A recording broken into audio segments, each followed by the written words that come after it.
Hey everybody, how's it going? Welcome to Guitar Underground. I'm your host, Neil Santos, and today we're going to talk about sounding musical on the guitar as opposed to sounding kind of stiff and stale. There's a concept or a myth out there actually about natural musicians and people that can just pick up an instrument and automatically they just sound like they've been playing their whole lives.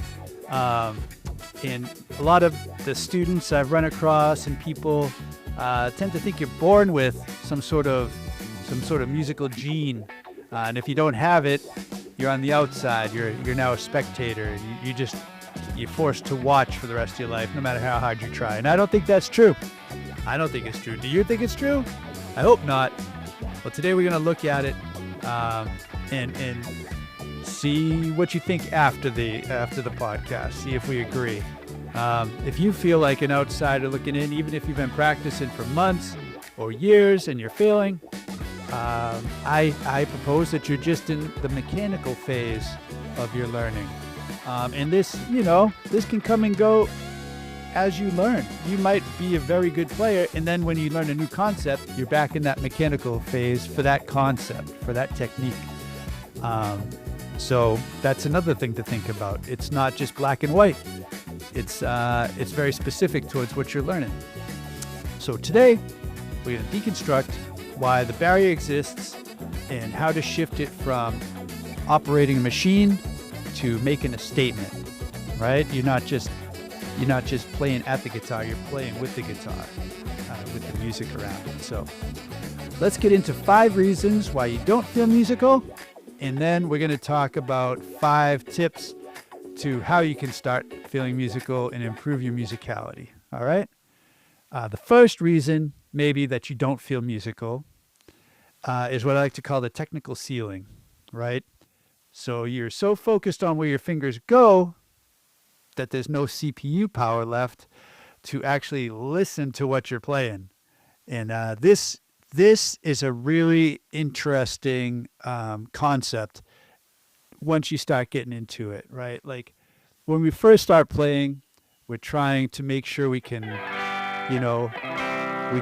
make all the chords sound right, and then we're trying to play multiple notes on, single strings.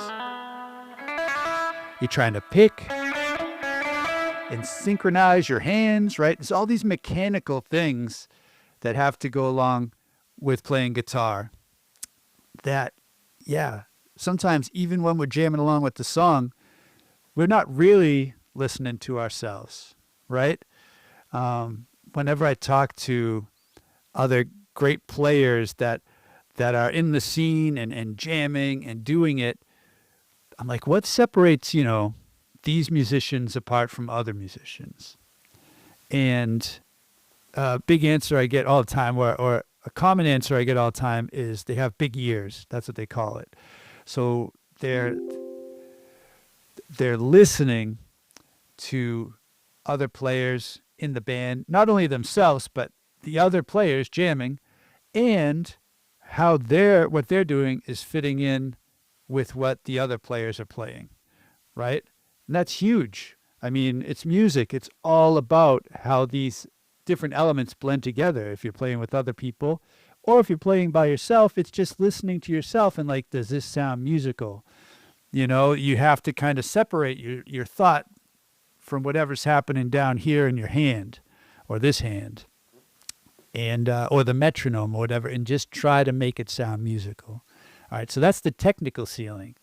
The next thing that might make it so you're not able to sound musical is like the sheet music trap, right? So you're so focused on translating symbols and numbers off a page rather than expressing the sounds from your feels like reading a manual, not telling a story, right? You're reading the manual on how to operate this thing, right? And you're not telling a story with the guitar. And this is, part of the process as well. Maybe you don't sight read, but maybe you use tab, right? You use it either the printed form, or you look online or whatever, or you're just playing chords from, Ultimate Guitar. and singing along, you have to make the transition from the sheet music to the guitar. You need to kind of internalize, not eternalize, internalize what it is you're playing. My wife has the biggest grievances about when we go see live bands, and I agree. And I hope this doesn't offend anybody, but if you're a singer, having your sheet music there, or like your phone or your tablet on the mic stand, or we've even seen them holding it in their hands. One hand's the mic and the other hand is the phone, and they have the lyrics, right? It's a similar idea. Like, how could they ever internalize the song and tell the story if they're just reading off the page? It's like if an actor was reading from the script up on stage or in the movie, it is a point where you have to memorize it, internalize it, and then really emote, right? When you're playing, really put some feeling into it. What do these notes mean to you? What do you feel when you play these notes? How can you get that out to the listener and make them feel it too? So that's important. Taking the sheet music, getting it off the page, off the screen, and into your playing, right? So that's number 2. Number 3 is the perfectionism bug. So you view a wrong note as a failure rather than a data point. So music feels like your test. You're afraid to fail. So you're too worried that you're going to play the wrong note that you're not taking chances. You're not kind of letting your mind go. I heard the Rick Beato interview with Flea the other day, and he was talking about the first time they were in the studio, and it felt as if he was outside of his body, like floating up here, looking down, like on them playing, and the things that were coming through him were not their conscious effort. They were being guided by other beings, other energy. I don't know what fill in the blank, whatever controls people when they're not controlling themselves, their muse, their inspiration. But that's the idea. Like, you want to just let that go. You need to learn all this stuff. And then when you play, in order to really express yourself, and I mean, that's a hard place to get to. That's what we're all striving for, right? That sort of separation where you're just flowing, you're just going. And if you're afraid that you're going to hit the wrong note, you can't be free like that. You can't ever let yourself take chances and be creative in the moment if you're afraid that you're going to hit a wonky note. Everybody does it. Everybody does it. Look at Bob Ross. He'll make a bum, brush stroke, and he just turns it into something else. And that's, part of the tips we'll have later is you got to just roll with it, get good at messing up. You got to practice messing up. So don't worry about it. It's just music. All right? So that's number 3. Number 4 is the lack of the rhythmic pocket. All right?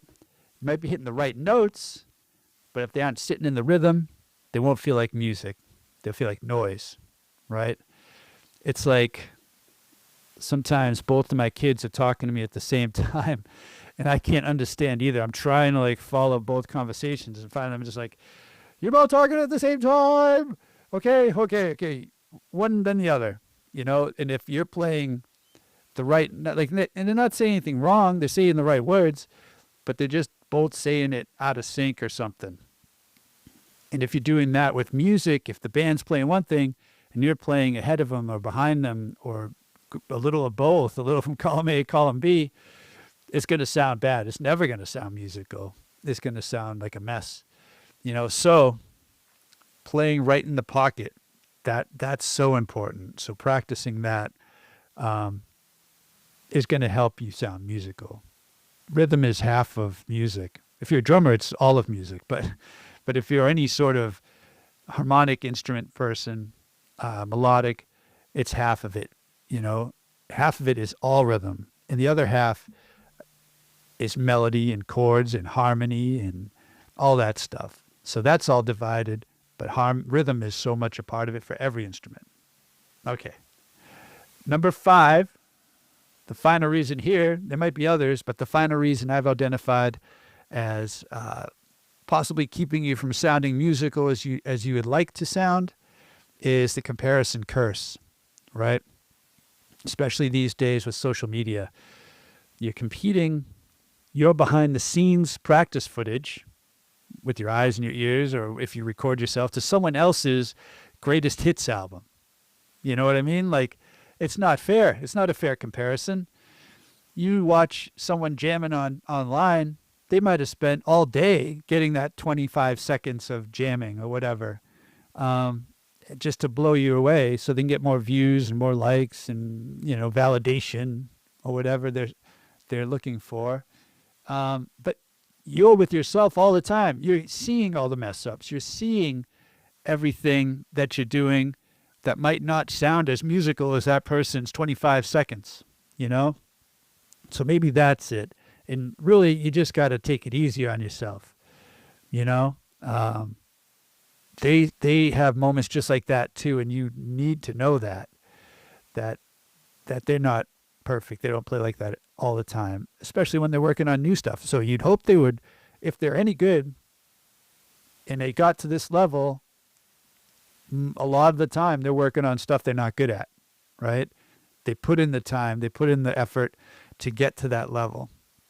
So, but thinking about social media and stuff, I saw another post this week. It was like just text, and it said, was Jimi Hendrix, groundbreaking? Was he transformative? Yes. He changed everything. Is he irreplaceable? It said no. That might be a hot take, but then it went on to say, if Jimi Hendrix came up in your feed, you probably wouldn't last 30 seconds. You know what I mean? You'd see him play and be like, oh, that guy's pretty good. And just keep going. Like the bar is set so high by social media these days. It's so hard to have a perspective on what's good and what isn't. Obviously Jimmy's amazing, but there's so many amazing players out there, and all you hear are their great stuff. If you listen to a Jimi Hendrix concert or any of those guys' concert from back in the day, like a bootleg, a lot of it is searching, and they're trying stuff, and they're looking for stuff, and maybe they mess up. But then there's these pinnacle moments that are like they've arrived at the top of the mountain, and the whole band is feeling it, and Tom Bukovac says it too, like back in the day, he used to be able to take chances on stage and like really try stuff. But now everybody has a camera, and all you're seeing is this thing in your face, and you're like, I can't take a chance. I can't mess up because it's going online, and this is what people are going to think of me, and that's a shame, I think, because you're not getting an authentic performance. You're not getting something that is truly artistic, right? And that's what improvisation is supposed to be. It's supposed to be, searching and a journey into the unknown. But if you're scared to even take a step, everybody loses. Nobody's winning in that case. So just play like you play. Don't compare yourself to others. Take chances. Mess up big. Just do it. Because that's going to lead you to playing like you want to play. All right? So cool. So before we get into the solutions, I'd love to invite you to hang with us each week and jam and learn together. As a Pentatonic Way member, you get weekly group coaching, monthly Q&A sessions, and forum access to a Berklee-trained instructor. That's me. Add weekly challenges, step-by-step lessons, and the guitar woodshed. And it's just a great value. I'd love to have you in there. So come on and hang out with us, all right? All right, let's get back to it. Let's take a look at some of the 5 solutions or ways to start feeling musical in your playing, all right? This is the fun part. So what I want you to do is embrace, these are all things you can try. Don't have to try them all, but the first one is embrace the one-note solo, right? Just take one note, play it with different rhythms, volumes, textures. When you can make one note sound cool, then you're being a musician. All right. And I do this a lot when I first sit down with the drummer. I won't just start jamming chords and whatever. I'll just start jamming one note, right? And try to sync up, because every drummer is a little different, like the way they play and where they feel the pocket. And I feel like this helps me so much in getting into that pocket, like we talked about, so that we're playing is in sync. So I have a little jam track here. It's in D. You can try jamming along too, but I'll just I'll demonstrate this idea of playing one note solo. All right, so here's the track. Wait, I gotta get the beginning little. Yeah, all right.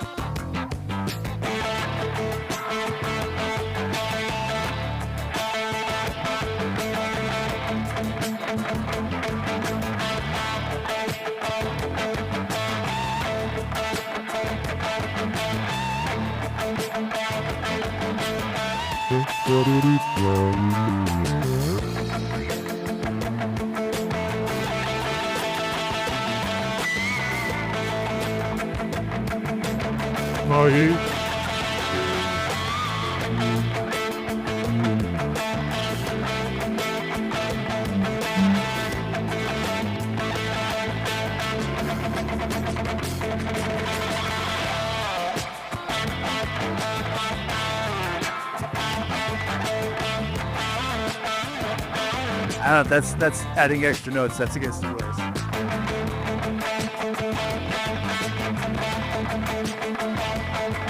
Play a little behind the note.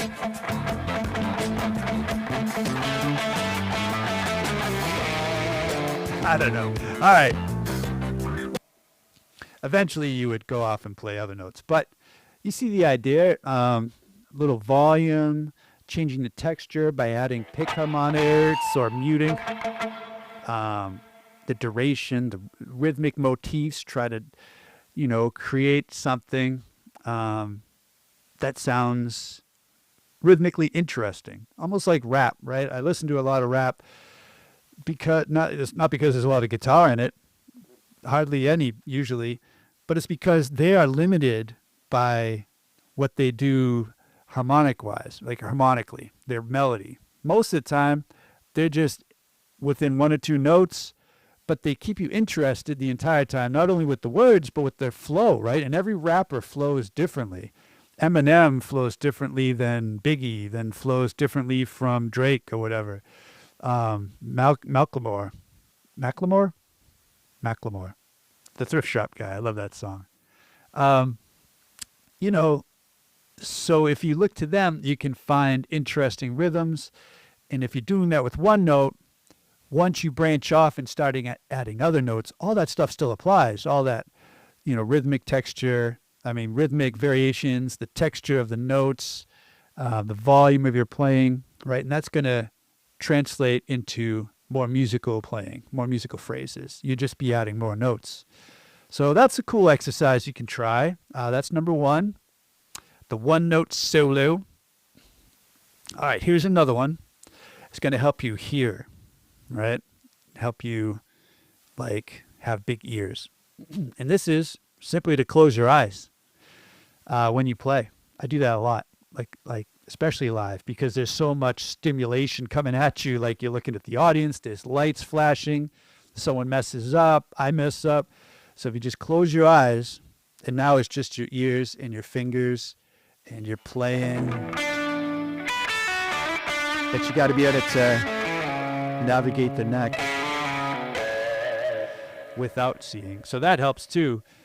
But I think I stumbled across this when I was just starting out, 12, 13. I wouldn't want to stop playing when I had to go to bed. So I'd have my guitar unplugged, and I couldn't turn my light on in my room. So I would just play real quiet with the light off. So it's just dark. And I think that really helped me to develop this sort of, understanding or, familiarity with the neck, right? I just had to go by ear. And if something was off, I could adjust right away. I knew, I could tell right away it was off and what to do to fix that. But also, I heard myself in a different way without the visuals, without looking at my hand or this hand or at a sheet. It was just sound and me just interacting. I don't want to get hippy dippy, but yeah, that's the idea, So try practicing with your eyes closed. Play with your eyes closed with your band. I think that really helps me to lock in too, because I'm hearing the mix. Maybe I'm like, wow, I'm playing pretty loud, or I need to turn up, or, oh, the drummer's playing these sort of fills for this tune. I just noticed that. So now maybe my fill should rhythmically match that, right? Yeah, that's a very cool thing to try to do. So mess around with closing your eyes when you play, and let me know how it goes. All right, this next one's fun. This is noodle with intent. Spend 5 minutes every session playing badly on purpose, right? This may seem weird, but I want you to explore the instrument, right, without a goal, and that will lower the stakes. Just make yourself sound bad, like real bad. Like if I was to do this, I'd be like...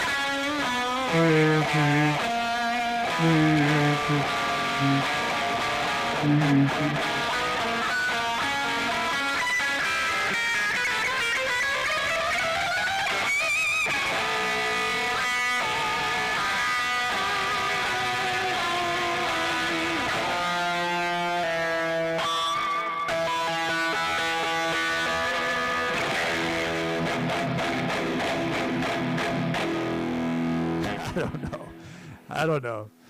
Because you never know when it's going to come in handy, too. Maybe you want that sound. I feel like when you think of dynamics traditionally, you think, not you, but everybody thinks of volume. They think of texture, speed of notes. But there's another dynamic between tight and well thought out notes playing, and sloppy and kind of off the cuff. Some things are wrong playing, like more rude style. And I think that's the sliding scale as well, Either you're Matteo Mancuso, or you're Jimmy Page, for example. Sometimes it's cool to be like... And then...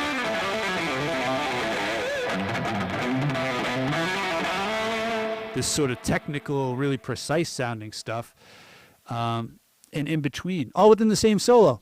So messing around with that, and part of that is just lowering the stakes. Don't, lower the pressure on yourself to play everything perfect. Play some messy, awful sounding stuff. All right. And just have fun with it. I think that might help you. It's just an idea. Another one is very popular. It's to sing what you play. So say we're in the D minor again with that jam tune. I'm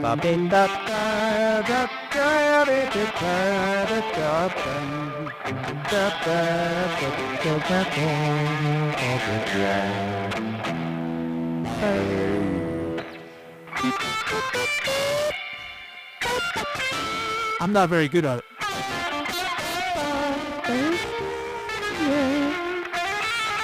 Like, how can you sing that? But it will, so that's an example, because it will slow you down, because when you sing, you can't be singing that thing. You need to play more melodic, like a singer would.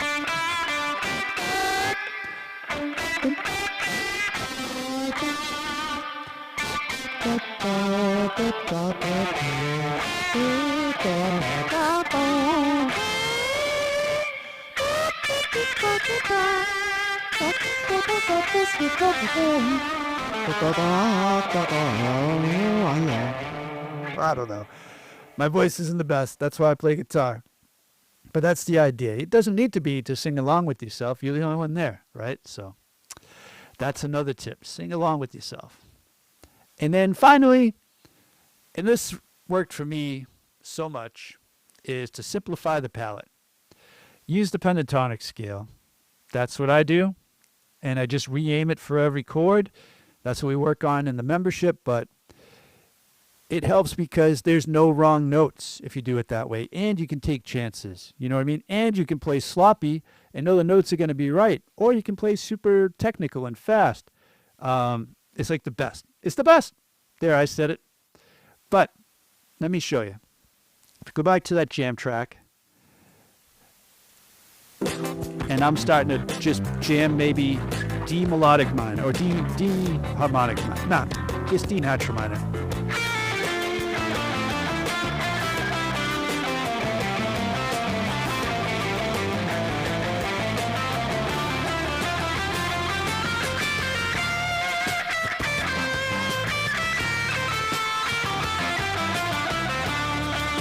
I mean, that sounds good, but a lot more stuff when I play with 7 notes, it's a lot of scarier stuff. It's just like, here's this note, and the next note's either this one or that one, right? When I play with the pentatonic,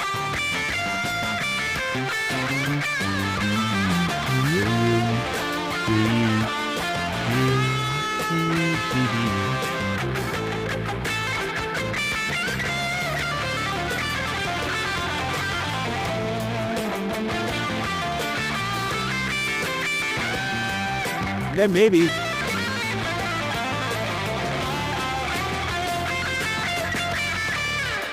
then I throw in some of that stuff, and that's cool. That's another like sliding scale of dynamics. It's like pentatonics, 7-note scales, and anywhere in between. So that's another thing to mess around with, and I love to talk about that. So if you want to come hang with us every week and chat about that, you can. But yeah, those are the 5 ways or the 5 reasons that maybe you're not sounding musical, and then 5 ways that you can, hopefully remedy that and kind of make yourself sound more musical to yourself. And that's what it matters. So just musicality isn't a destination you arrive at. It's a shift in perspective. It's the moment you stop playing at the instrument and you start playing with it. You stop playing at the instrument and you start playing with it. So, if this resonated with you, please follow the podcast on your favorite platform. It helps us grow and helps other not yet musical folks find their voice. So, until then, keep it simple, keep it soulful, and we'll see you next time on the Guitar Underground. Take care. Bye-bye.